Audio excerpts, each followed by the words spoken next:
জুমার দিনে আজান হবে, দৌড়াইতে থাকো আল্লাহর জিকিরের দিকে। আল্লাহ রাসূল বলেছেন যারা জুমার নামাজে যাবে, আগের জুমা থেকে আজকের জুমা পর্যন্ত যত অপরাধ গুনাহ তার আমলনামায় ছিল সবগুলা কাফারা আদায় হয়ে যায়। আলহামদুলিল্লাহ পড়েন। একজন সাহাবা কুঠার দিয়ে কাঠ কাটতেছে, কুঠার পেছনে নেয় সামনের দিকে মারে। হঠাৎ নামাজে যে আজান হইলে দৌড়ে যেতে হবে এটাই তুমি জানো না। এরকম লোক আছে তো। জুমার রাত দোয়া কবুল হয়। রাসূল সাল্লাল্লাহু আলাইহি ওয়াসাল্লাম বলেছেন জুমার দিনে যারা মারা যাবে তারা জান্নাতি। আল্লাহু আকবার পড়েন। বিশ্বনবী বলেছেন রমজানে যারা মারা যাবে তারা জান্নাতি, জুমার দিনে যারা মারা যাবে তারা জান্নাতি, কালিমা পড়তে পড়তে যারা মারা যাবে তারাও জান্নাতি। জান্নাত চাই কিনা? আল্লাহ যেন আমাদেরকে জুমার দিনে মৃত্যু দেয়, আমরা বলি আমিন। আল্লাহ যেন আমাদেরকে রমজানের মাসে মৃত্যু দেয়, আমরা বলি আমিন। আল্লাহ নবী বলেছেন আগুনে পুড়ে মারা যাবে যারা জান্নাতি তারা, মাটি চাপায় মারা যাবে যারা তারা জান্নাতি, পানিতে ডুবে মারা যাবে যারা তারাও জান্নাতি, আল্লাহর দ্বীন কায়েমের জন্য জীবন দিবে যারা তারাও জান্নাতি। জান্নাত যেন আল্লাহ আমাদের কপালে লিখে দেয়, আমরা বলি আমিন। আমার কলেজের ভাইয়েরা, তো আমি প্রথমে এই কথাগুলো বললাম, জুমার দিন আজানের সাথে সাথে মসজিদে যাব না দেরি করে যাব? রাজি আছি তো? আর জুমার দিনে অনুষ্ঠানের নামে জুমা মিস করার কোনো সুযোগ, খাবারগুলো অন্য দিন করেন, শনিবারেও তো করতে পারেন, কিন্তু জুমার দিনে কেন? আর আমরা কি শুক্রবার বলবো না জুমা বলবো? জুমা বললে প্রতি অক্ষর অক্ষরে কয় নাকি মনে থাকবে? আল্লাহ যেন আমাদেরকে তৌফিক দান করেন, আমরা বলি আমিন।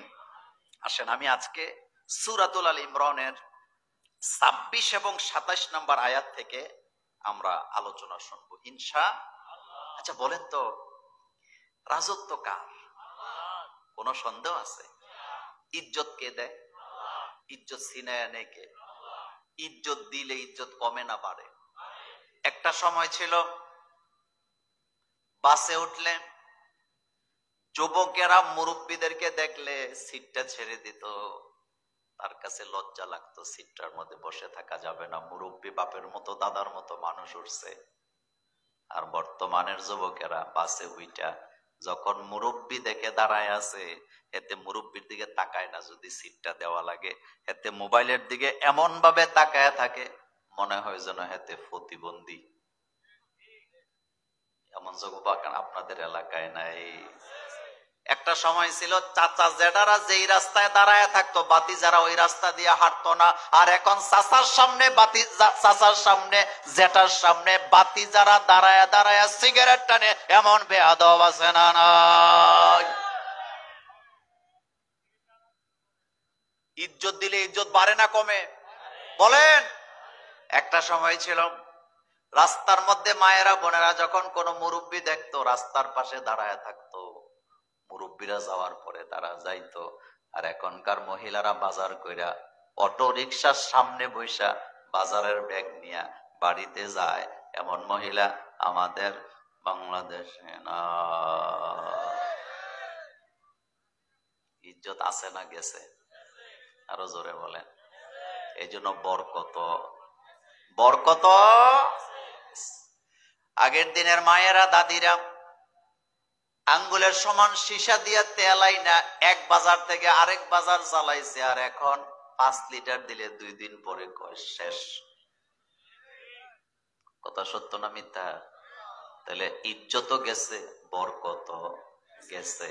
আল্লাহ নবী বলছেন মাল্লাম ইয়ারহাম সাগীরানা ওয়া লাম ইউআক্কির কাবীরানা ফালাইসা মিন্না। যারা ছোটদেরকে স্নেহ করে না, যারা মুরব্বীদেরকে সম্মান করে না, ইজ্জত দেয় না, তারা আমি বিশ্ব নবীর উম্মত হতে পারে না। তার মানে বোঝা গেল বেয়াদবের জায়গা ইসলামে নাই। ও কলেজার যুবকেরা, কথা তোমাকে শুনতে হবে, বেয়াদব হওয়ার চেষ্টা করিস না। হুন্ডার মালিক হইছ বেয়াদব হইস না, রাস্তাঘাটে মুরব্বীদের সাথে বেয়াদবি করিস না, কারণ বেয়াদবের জায়গা ইসলামে নাই। বলেন বেয়াদবের জায়গা, আরো জোরে বলেন বেয়াদবের জায়গা ইসলামে নাই। রাসূল সাল্লাল্লাহু আলাইহি ওয়াসাল্লাম তোমারে বের করে দিয়েছে উম্মত থেকে, যা বেটা, তোর মতো উম্মত আমার দরকার নেই। একথা মোল্লার না আল্লাহর? আমাদেরকে যেন আল্লাহ বুঝার তৌফিক দান করেন, আমরা বলি আমিন। তো আজকে আমি সূরাতুল আল ইমরানের 26 এবং 27 নম্বর আয়াত থেকে কথা বলবো ইনশাআল্লাহ। আমার সাথে যারা পারেন পড়েন, আউযু বিল্লাহি মিনাশ শাইতানির রাজিম, বিসমিল্লাহির রহমানির রহিম। কুলিল্লাহুম্মা মালিকাল মুলকি তু'তিল মুলকা মান তাশা ওয়া তানজি'ুল মুলকা মিম্মান তাশা ওয়া তু'ইজ্জু মান তাশা ওয়া তুযিল্লু মান তাশা বিয়াদিকাল খায়র ইন্নাকা আলা কুল্লি শাইইন কাদির। এতটুকু আগে বলি, আল্লাহ রাব্বুল আলামিন বলছেন কুল, নবী আপনি বলেন। মনোযোগ আছে, খেয়াল করেন। আল্লাহ বলতেছে কুল, নবী আপনি বলেন, আল্লাহুম্মা মালিকাল মুলক, আয় আল্লাহ আপনিই তো রাজত্বের মালিক। অন্য অন্য জায়গায় আল্লাহ কথা বলছে কুল, নবী আপনি বলেন, আর এখানে আল্লাহ বলতেছে কুল, নবী আপনি বলেন। পার্থক্যটা হলো, যেমন ওয়াসআলুনাকা আনিল আহিল্লা কুল হিয়া মাওয়াকিতু লিন-নাস, নবী গো আপনাকে চাঁদের ব্যাপারে প্রশ্ন করে, চাঁদ বাড়ে কেন, কমে কেন, আপনি বলে দেন। এটা আল্লাহ চিরস্থায়ী একটা ক্যালেন্ডার ঝুলায় রাখছে, এইভাবে করে জবাব দেওয়া হয়েছে। কিন্তু এই জায়গায় আল্লাহ এইভাবে বলে নাই। আল্লাহ বলতে পারতেন কুল, নবী আপনি বলেন আল্লাহু মালিকাল মুলক, আল্লাহই রাজত্বের মালিক। আল্লাহ কিন্তু এভাবে বলে নাই। আল্লাহ নবীকে বলতেছে কুল, নবী আপনি বলেন আল্লাহুম্মা মালিকাল মুলক, আয় আল্লাহ আপনিই তো রাজত্বের মালিক। একটা হলো নবী আপনি বলেন আল্লাহ রাজত্বের মালিক, আর একটা হলো নবী আপনি বলেন আল্লাহ তুমি তো রাজত্বের মালিক। এই দুইটা কথার মধ্যে আকাশ পাতাল ব্যবধান আছে না নাই? আল্লাহর যে রাজত্বের মালিক, এটা তো নবী এভাবে ঘোষণা দিলেই পারতেন, ও দুনিয়ার মানুষেরা শুনে রাখো আল্লাহ রাজত্বের মালিক। কিন্তু না, আমার নবী প্রেসিডেন্ট, বলেন আমার নবী কি? তিনিও রাজত্বের মালিক। অথচ তার জবান থেকে আল্লাহ বলাচ্ছেন নবী আপনি বলেন আল্লাহ তুমি তো রাজত্বের মালিক। তার অর্থ হলো, এই পৃথিবীতে যারা রাজত্বের মালিক হয়, আল্লাহ মূলত তাদেরকে দায়িত্ব দেয় ক্ষণস্থায়ী হিসাবে পুরা দুনিয়া সৃষ্টি জগতের সকল ক্ষমতার মালিকানা কার। তবে পার্থক্যটা হলো, নবীদেরকে যখন আল্লাহ ক্ষমতার মালিক বানায়, রাষ্ট্র ক্ষমতা দেয়, নবীরা তখন রাষ্ট্র চালায় আল্লাহর আইন দিয়া, আল্লাহর কাছে মাথা নত করে, আল্লাহর দিকে তাকায় থাকে, সমস্ত আইন করে আল্লাহর সন্তুষ্টি অর্জনের জন্য। আর ফেরাউন নমরুদ টাইপের লোকদেরকে যখন আল্লাহ ক্ষমতায় বসায়, তখন তারা আল্লাহকে খুশি করার চেষ্টা করার চাইতে নিজেদের ক্ষমতাকে লম্বা করার জন্য হাজার হাজার আইন আছে না নাই? এই জন্য আল্লাহ নবীকে দিয়ে বলাচ্ছেন নবী আপনি বলেন আল্লাহ আপনিই তো রাজত্বের মালিক। তাহলে দুনিয়াতে যারা রাজত্বের মালিক হয় তারা হলো কেয়ারটেকার, আসলে তারা অরিজিনাল মালিক না। অরিজিনাল মালিকানা কার? কিন্তু কেয়ারটেকার হওয়ার পরে ক্ষমতা লম্বা করার ইচ্ছা আছে না নাই? এখানে মেম্বার আসেনি? মেম্বার থাকলে রাগ করে না, আপনারা বলি না, বাংলাদেশে একজন মেম্বারও খুঁজে পাবেন না যিনি 5 বছরের জন্য মেম্বার হওয়ার পরে 5 বছর যেদিন শেষ হয়েছে মসজিদে দাঁড়ায় যদি ঘোষণা দিত আলহামদুলিল্লাহ 5 বছর মেম্বার আছিলাম, আর জীবনেও চাই না, এ কথা বলার মতো মেম্বার পাবেন না। বরং 5 বছর শেষ হলে আরো 5 বছরের লোভ আছে না? বাদশাহ মালে মস্তে মাগরিবে হালে মস্ত, বাদশাহ মালে মস্তে মাগরিবে হালে মস্ত, খুবে রোয়া নাজে মস্তে আশেকা দিদারে মস্ত। একজন বাদশাকে যখন বাদশাহী দেওয়া হয়, রাতের বেলা ঘুমের আগে বাদশাহীর চিন্তা আছে না নাই? এখন একটা উপমা দেই। আমার ভাই একটা সুন্দর বাড়ি বানাইছে না, এখানে কথা কর না, উনি বাড়িটাকে আরো সুন্দর করলেন। ওনার বাড়ির সামনে একটা সুইমিং পুল আছে, ওনার বাড়িতে একটা গ্যারেজ আছে, একটা পুকুর আছে, একটা ঘাটলা আছে, ওনার একটা সুন্দর ড্রয়িং রুম আছে, ওনার বাড়িতে বিভিন্ন বাগান আছে, ফুলের বাগান। আম গাছ, কাঁঠাল গাছ, লিচু গাছ, গোলাপ ফুল, সূর্যমুখী ফুল, হাসনায়না ফুল লাগায় রাখছে। বাড়িটা সুন্দর কইরা আমি মোল্লা নাজিমকে দায়িত্ব দিচ্ছি, মোল্লা ভাই আমি 2 বছরের জন্য বিদেশ গেলাম, এই বাড়িটা এত সুন্দর করে বানাইছে, আপনি পাহারা দিবেন, আপনাকে আমি মাসে 50,000 টাকা বেতন দেব। কত? এটা দিয়ে উনি বিদেশ চলে গেছে। কয় বছরের জন্য? এই 2 বছরের জন্য আমি কেয়ারটেকারের দায়িত্ব পাওয়ার পর আপনাদের এলাকার যে বাড়ি দেখতে আসে আমি যারে মন চাই তারে ঢুকাই, যারে মন চাই তারে বের করে দেই। কিন্তু ওনার শখের ড্রয়িং রুমটার ভিতরে আমি একটা বাথরুম বানাইয়া ওনার শখের সুইমিং পুলের ভিতরে বাথরুমের ময়লার টাঙ্কির লাইনটা দিছি। ওনার আম গাছের জায়গায় জাম গাছ লাগাইছি, জাম গাছের জায়গায় আম গাছ লাগাইছি, গোলাপ ফুল কাইটটা ফালাইয়া দিছি, পুকুরের মধ্যে ময়লা ছেড়ে দিছি।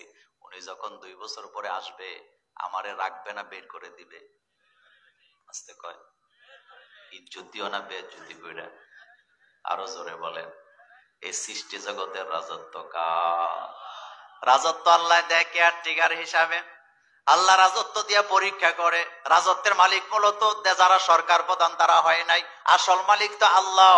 কিন্তু আল্লাহ রাজত্বের রাজত্ব পাইয়া যারা পাহাড় কাইটা সমান করে, নদীগুলাকে ভরাট করে, এরপরে খাল বিলকে ভরাট কইরা পরিবেশ নষ্ট করে, আল্লাহ তাদেরকে কান ধরে নামায় দেওয়ার দরকার আছে না নাই?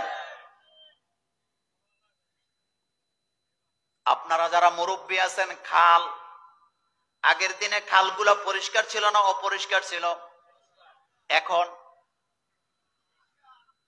এখন এই খালে দিয়া নৌকা চলছে, মিষ্টি পানি ছিল, মিষ্টি পানির মাছ ছিল, সব আমরা ধ্বংস করছি। পাহাড় কাইটা সমতল বানাইছি, হাজার হাজার খাল বিল ভরাট করে দিছি, নদীগুলার বালি উঠায় উঠায় পরিবেশ নষ্ট করে দিছি। আল্লাহ পাকের প্রিয় বান্দাগুলাকে নিজের ক্ষমতা লম্বা করার জন্য ফাঁসির মঞ্চে ঝুলাইয়া দিছি, হাজার হাজার আলেমের হাতে ডান্ডা বেরি পড়াইছি। এই জন্য আল্লাহ তাকে এমন শাস্তি দেয়, দুনিয়াতে লাঞ্ছিত অপমানিত করে ক্ষমতা থেকে নামায়া দেয় কে? সিরিয়ার বাশার আর আসাদ নাম শুনছেন? বাশার আল আসাদ যেদিন ক্ষমতা থেকে নাইমা যায় 22 রকমের তরকারি রান্না করছে ডিনার করার জন্য। কয় রকম? খাইতে পারছে তো? খাওয়াইছে নাকি? আল্লাহ কয় 1 সেকেন্ডের সময় আমি তোমাকে দেব না। ওই ওয়াজ আমার নয়, কথা লম্বা হয়ে যাবে, শুধু বুঝাইতে চাইলাম ক্ষমতা কার। হযরতে সুলাইমান আলাইহিস সালামকে আল্লাহ ক্ষমতা দিবেন, তিনি আল্লাহর আইন দিয়া দেশ চালাইছে। বিলকিসকে ক্ষমতা দিছে, বিলকিস অহংকারী করতে করতে দুনিয়াটা গ্রাস করতে চাইছে। হযরতে ইউসুফ আলাইহিস সালামকে আল্লাহ রাজত্ব দিলেন, ইউসুফ আলাইহিস সালাম মাথা নত করলেন কার কাছে? দেখেন রাজত্ব পাওয়ার পরে তার প্রথম ঘোষণা ইউসুফ আলাইহিস সালামের, রব্বি কদ আতাইতানি মিনাল মুলকি ওয়া আল্লামতানি মিন তাওয়িলিল আহাদিস। আয় আল্লাহ, আমি তো রাষ্ট্র ক্ষমতা চাই নাই, তুমি আমারে রাজত্বর মালিক বানাইছো।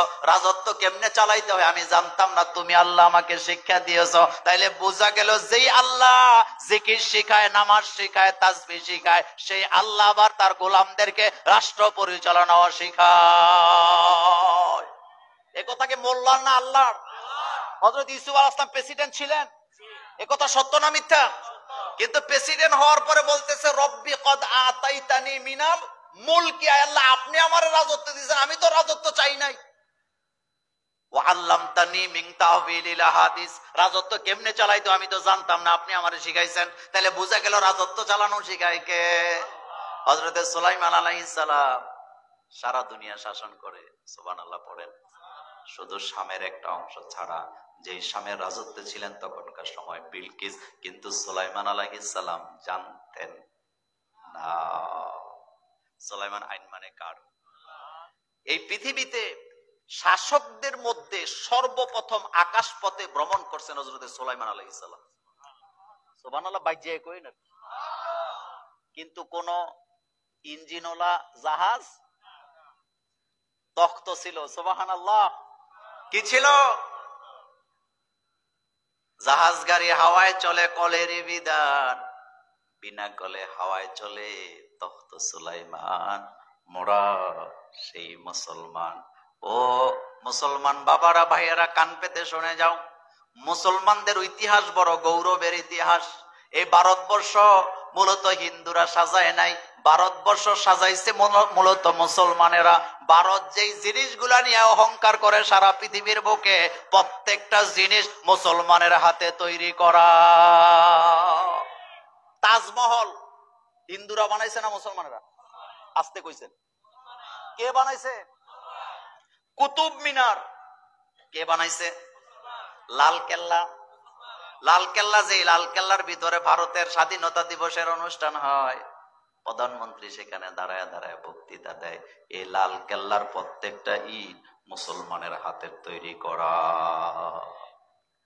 ব্রিটিশ আন্দোলনের প্রথম মিটিংটা হয়েছিল কোনো মাঠে ময়দানে নয়, প্রথম মিটিংটা হয়েছিল দিল্লির শাহী মসজিদের বারান্দায়। আর ওই দিল্লির শাহী মসজিদের প্রত্যেকটা ইট মুসলমানের তৈরি করা। তাজমহল নিয়ে অহংকার করে, এটা মুসলমানের। তারা লাল কেল্লা নিয়ে অহংকার করে, এটা মুসলমানের। তাদের দেশে যতগুলা প্রাসাদ আছে, রাজপ্রাসাদ, সবগুলা মুসলমানদের তৈরি করা। আমার কলেজার ভাইয়েরা, কথা লম্বা হয়ে যায়। বলতেছিলাম সুলাইমান আলাইহিস সালাম পুরা দুনিয়া শাসন করে একটা জায়গা ছাড়া। তিনি তো শুধু মানুষের শাসক নয়, তিনি পিপিলিকাকেও শাসন করে, বাঘেরও করে, সমুদ্রের মাছেরও করে। কি শাসক আল্লাহ তারে বানাইছে! তার রাজত্বে তার কোনো শত্রু নেই। একটা তক্তার উপরে চড়ে বসেন তিনি, তক্তাকে যদি বলে শামে যাও, শামে চলে যায়, মাশরিকে যাও, মাশরিকে চলে যায়, মাগরিবে যাও, মাগরিবে চলে যায়, জুনুবে যাও, জুনুবে চলে যায়, শিমালে যাও, সব জায়গায় দৌড়ে চলে যায়। এক চোখের পলকের মধ্যে কত হাজার কিলোমিটার চলে যায় আল্লাহ ছাড়া কেউ জানে না। তিনি একদিন একটা মিটিং ডাকালেন। কি ডাকাইছে? সমস্ত পশু পাখিদেরকে দাওয়াত দিছে, সবাই বাধ্যতামূলক থাকতে হবে। মিটিং শুরু হয়েছে সময় মতো, হাজিরা নিচ্ছেন তিনি। হাজিরাতে দেখা গেল একজন হাজির হয় না সমমত। কয়জন? নামটা কি জানেন? হুদ হুদ। বলেন, কে হাজির হয় নাই? আমার বাংলাদেশে মিটিং দেয় 2টায়, নেতা আসে 5টায়। কতক্ষণ না কেন আবার ধাক্কা ধাক্কি আছে না নাই? কুমিল্লা তো কয়দিন আগে একটা মিটিং দেখে আমি